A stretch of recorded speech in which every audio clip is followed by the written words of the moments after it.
What's going on, guys? Real quick lesson here, and I'm kind of, I don't want to say stealing this, but it kind of sparked an idea. I was watching a lesson recently that Tomo had posted with Marty Schwartz, and they were kind of talking about the whole Allan Holdsworth idea of superimposing arpeggios in places where they, that isn't just the arpeggio of that chord, and how that can sound really cool. So for this example here, we're going to picture this playing over an E chord, okay? But we're going to incorporate the arpeggios also.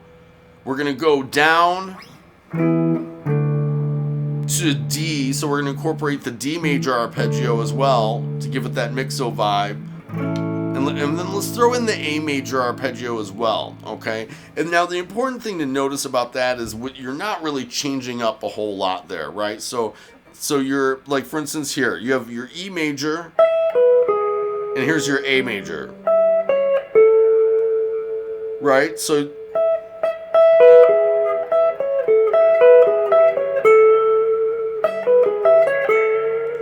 really, where you're going to get more difference and more kind of out of the box sound is going to come where you go the full step down and incorporate that arpeggio as well. So since we're going to be playing over just an E, that would be a D major, right? So we've got our E major, A major, and D major. Now if we string those together, you can make cool licks.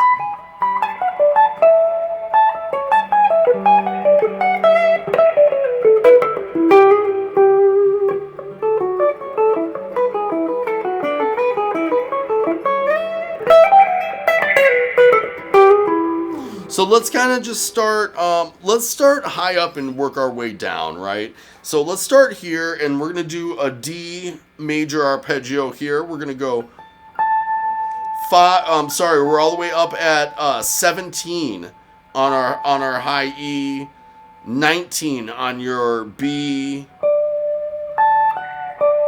and your G strings.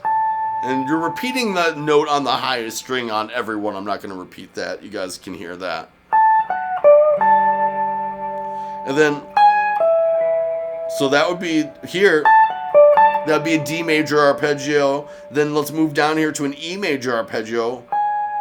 So we've got 16 on your high E, 17 on your B, 16 again on your G.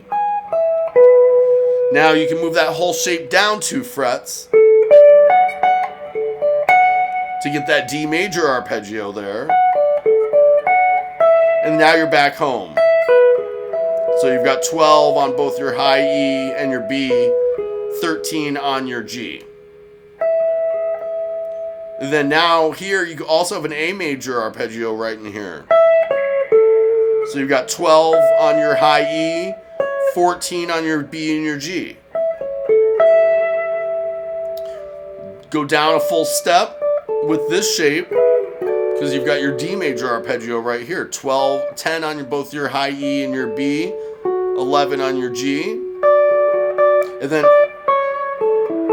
there's an A major arpeggio right there, right? So now you've got 9. Excuse me, I had to clear my throat. Have 9 on your high E, 10 on your B, 9 on your G. You can do your E major arpeggio right there. So you've got 7 on your high E and 9 on your B and your G. Go down a full step, 2 frets with that shape to do your D major arpeggio. A major arpeggio there. You got 5 on your E and your B strings, 6 on your G. Then you can go down to 4 on your high E, 5 on your B, 4 on your G. That's going to be your E major arpeggio. Drop that whole thing down 2 frets. Right?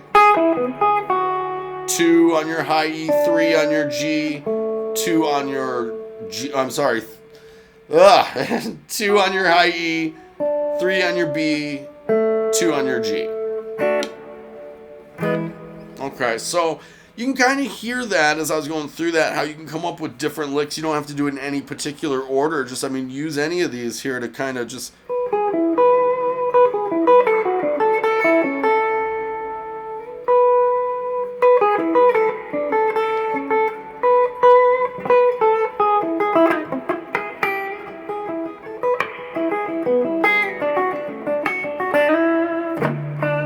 I mean, just mess around with it a little bit.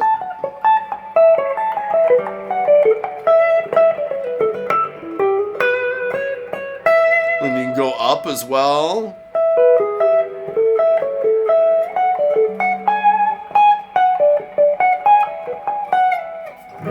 All over like an E. You're thinking about this all just over E. I mean, if you're playing over E, A, and D, obviously you have all those notes at your disposal. But just to hear, because what it's doing is it's changing the function of the root. So each one of those chords is made up of a root third and fifth.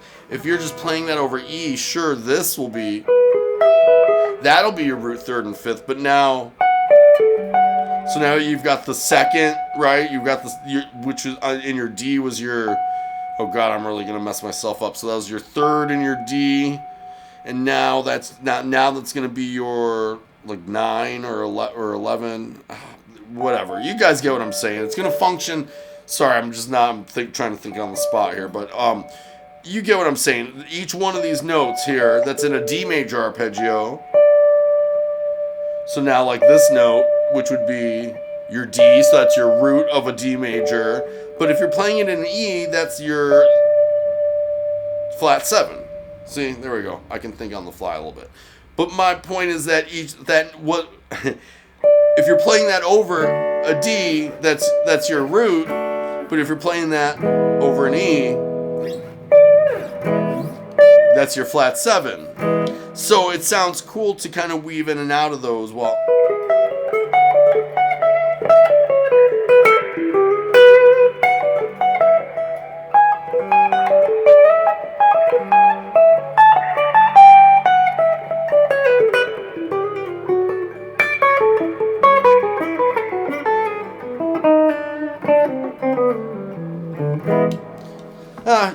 I'm just toying around here, but it's just an idea. That's exactly what this is an idea to toy around with, because you can take this idea and run with it. I mean, you can figure out all sorts of arpeggios and combinations of arpeggios to superimpose over different things. I mean, an easy way to do this is just take relative things and superimpose them. Start there, right? So if you're playing, let's say you're playing an E minor, right?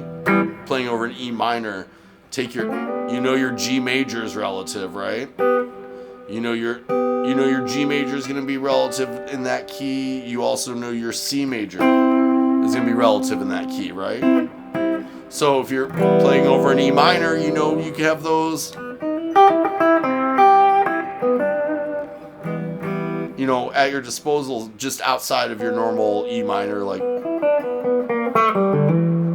pentatonic, right? So, you can take this idea and just run with it. I mean, it's kind of infinite. So, hope you guys like that. Much love.